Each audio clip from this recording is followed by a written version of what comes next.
Hey, everybody. Welcome back to the Be Your Own Bank podcast. It's everybody's favorite time of the week, the weekly Roundup. Hey, guys. Welcome back for another Roundup.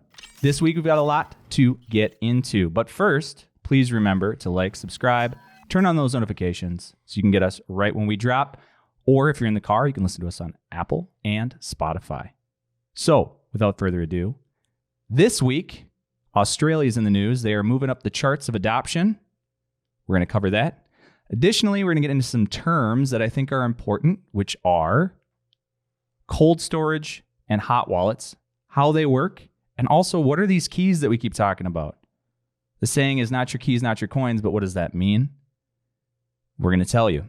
And finally, Facebook, again, is getting into the metaverse, getting into crypto deeper, and they are going to be offering a connection between your NFTs and your friends. So, starting off, Australia. They are now the fourth biggest country in terms of global crypto adoption. So, Wow. So what does that mean? Yeah. Oh, are you asking me? I'm asking you. Oh, you're our expert on countries. Our Aussie expert? You're our Aussie expert, yeah. Yeah. I'll save you the impression. You're welcome. You got to do it. Because I don't got to do We've got like what? We've got like 3 Australian viewers, don't we? I mean, Australia is a beautiful country. Beautiful country. Yeah. And of 26 different countries, they are 4th on the list for crypto adoption. So that's great. That means that they're doing a better job than we are in the US of A. And more people are involved. More people are invested. Basically 4.6 million Aussies. I did it. Which is about 23%, right? In fact, sure. Yeah. I think 23%. Yeah. Exactly. And we're at 16%. Yeah. So they're doing a better job. They're understanding it more clearly. Men are a little bit more skewed than women. It is still that 18 to 34 range, which is most popular with investing in crypto. So that's pretty similar to other places, but they do have more people. And I believe 14% own Bitcoin, 10% own Ether. So that's pretty good too. Yeah, it looks like their ownership percentages are Bitcoin, Ethereum for top 2, and then it goes Dogecoin and Cardano. Yep. So pretty similar to the United States, although we care a whole lot more about Dogecoin. Thanks, Elon. Thanks, Elon. So that's pretty cool. I think so. We need retail investors. We do. And when we say retail versus institutions, so retail is us, yeah, the little guys, and institutions are big money firms. Hoarders. Yeah. Yeah. Hedge fund guys. Mm-hmm. All the cool kids. Early adoption. It's not too late is what we're saying. It isn't too late. But it's also not too late to be more cautious with how you're storing your crypto. And I know we've talked about storing your money on reputable exchanges or in client-centered wallets. But I've been a little apprehensive about storing my money in cold storage or offline. Okay, so yeah, start there. What's the difference between cold storage and hot wallet? Yeah, so a hot wallet just means that it's online. Hot wallet, your keys or your access codes are online and more apt to be hacked or phished, because most hacking occurs through phishing, not with an F, but with a PH.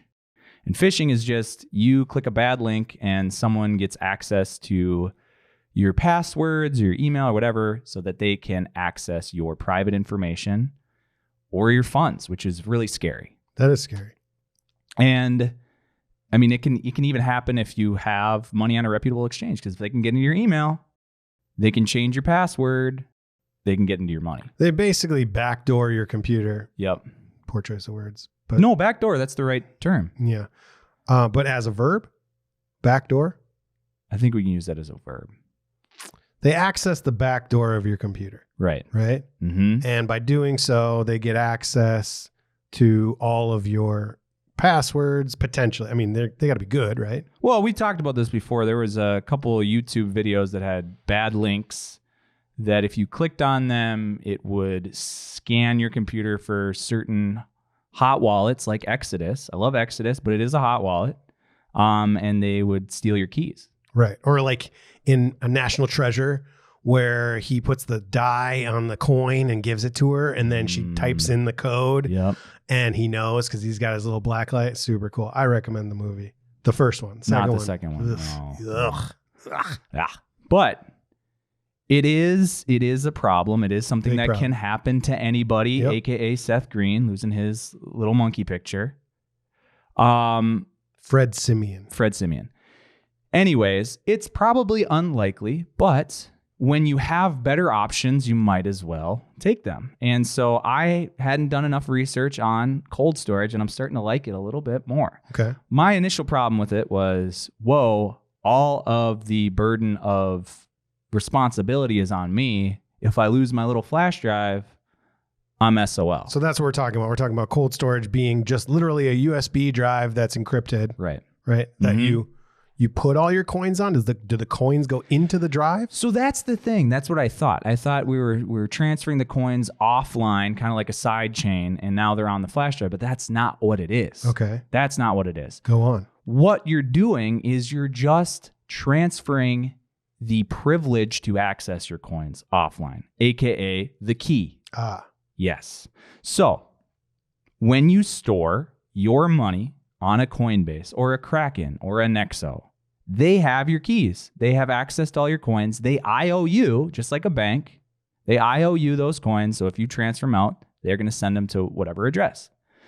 But if they go bankrupt, like Celsius, they can use your coins in bankruptcy filings. They can use their coins. Right, because they're technically theirs once you store them. Right. Which is scary. So probably the easiest in terms of management because the onus is on them, but the worst option in terms of security because it's not your keys. Okay. So keys being password. Key's a password. So we're going to break it back down.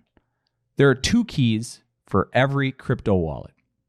And when we say crypto wallet, we mean Coinbase, or we mean Exodus, or we mean Ledger Nano. Or MetaMask. Yep. It's an access gateway to the blockchain. So what you are saying is your coins are on the blockchain. Your coins are on the blockchain and your keys are the access to your coins on the blockchain. Got it. So give us an analogy that's maybe easier to digest of how this whole process works. Yeah. So let me explain the 2 keys. You've got a public key and you've got a private key. Your public key allows people to send you money. Your private key allows you to verify that money was sent and also send your money to somewhere else.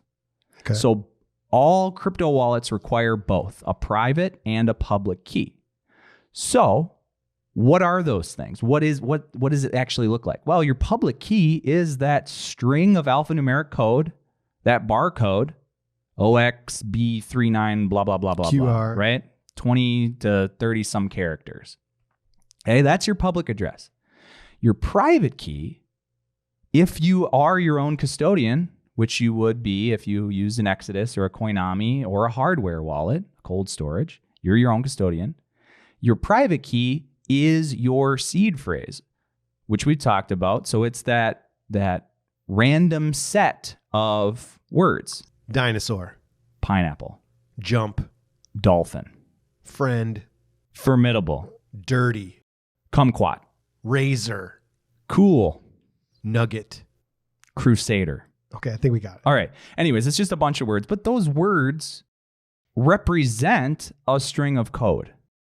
Just like your public address, your private address is a string of code, but it is, like the word, private. So your public address, anybody can see, and they can't manipulate your account. Right. Because it's just literally like a P.O. box. It's like a P.O. box. The analogy that Ledger uses, which I think is really great, is a mailbox.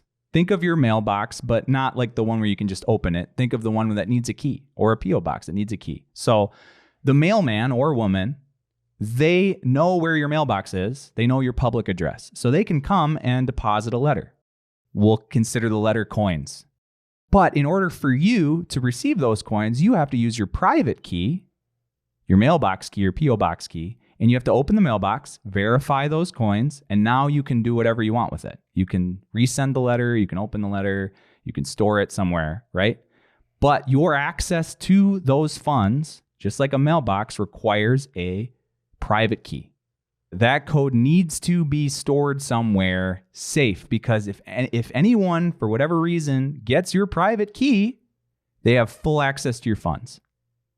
If they have the public and the private key, they can do whatever they want with your money. Right. And that's what the danger of having a hot wallet is if they get access to that private key through phishing or through you being not safe enough with caring for that key, and it gets stolen, now they have full access to your funds. So that's where cold storage comes in. It's not storing your coins, it's storing your keys offline. Right.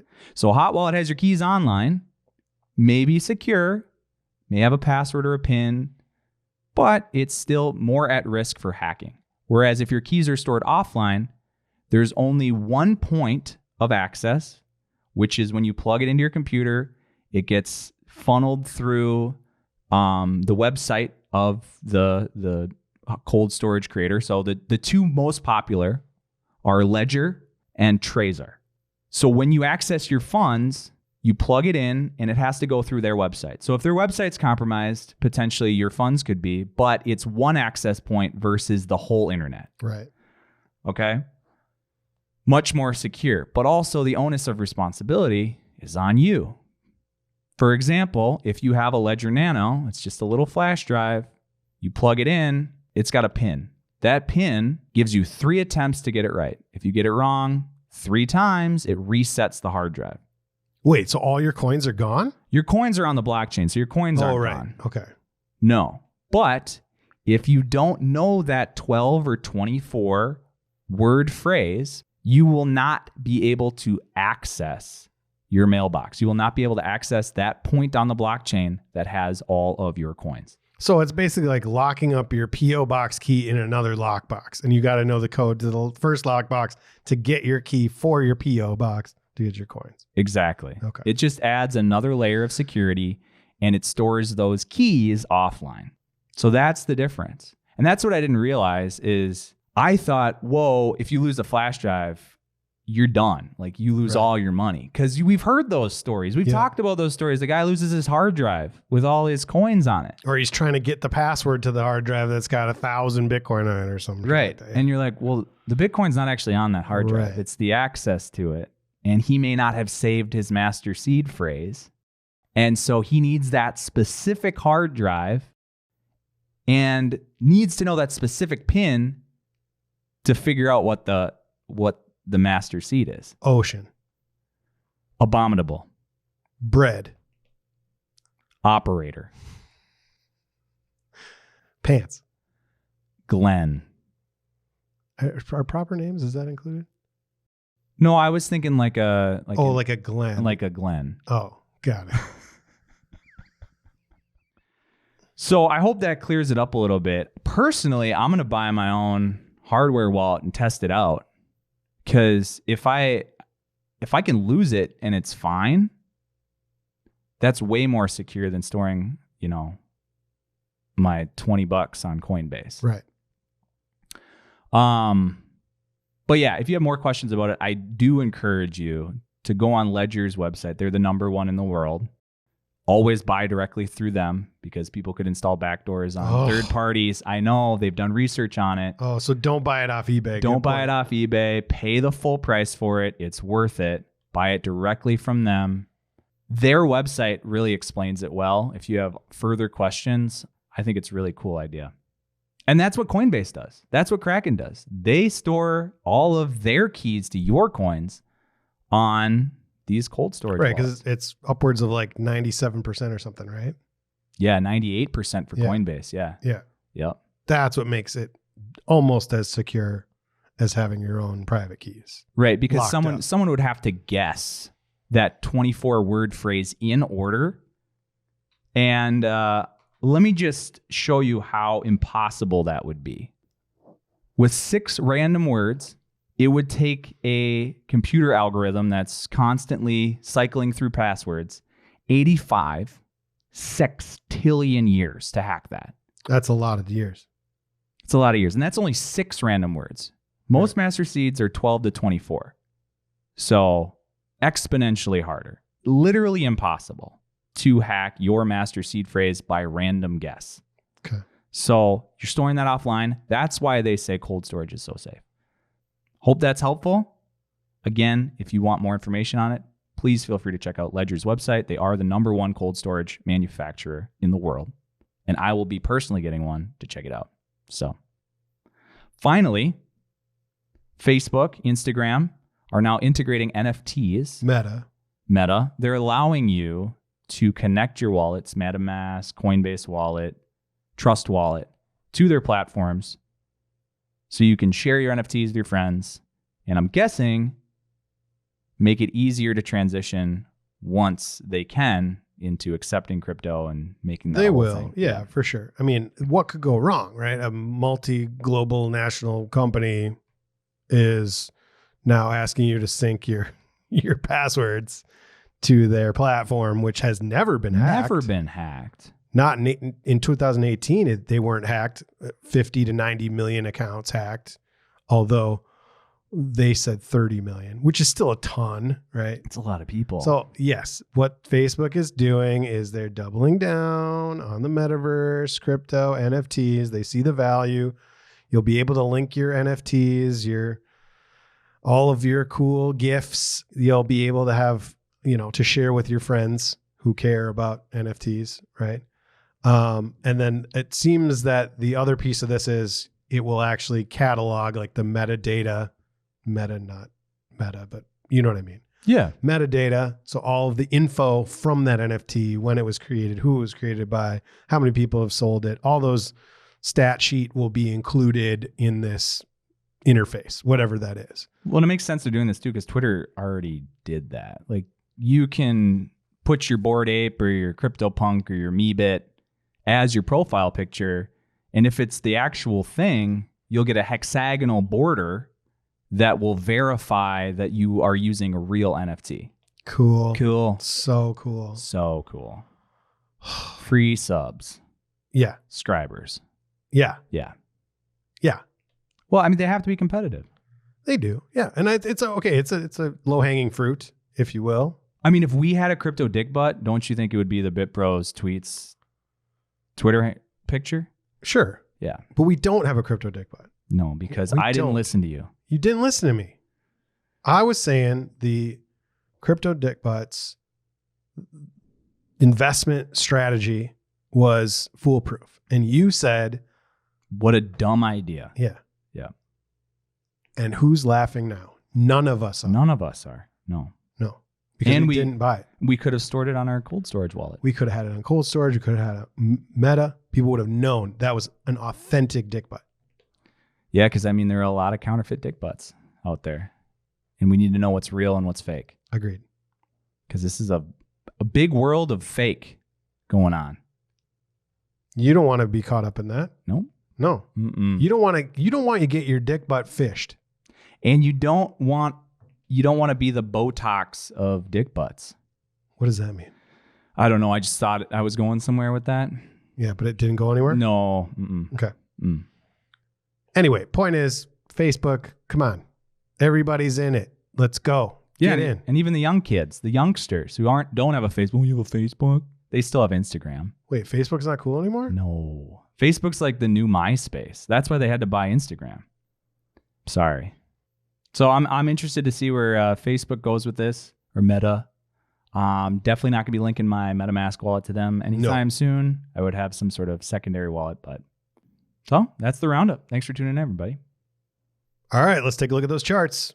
All right, let's take a look at Bitcoin. Right now, we're sitting at 19,400. We did dip to 18,100 earlier today, but the buyers came in and we got a nice rally from that 18,100 to 19,400. So we are above that 19,000, which is our significant support. If 18,000 does get compromised eventually, then 15,000 does look more likely, and potentially 10,000.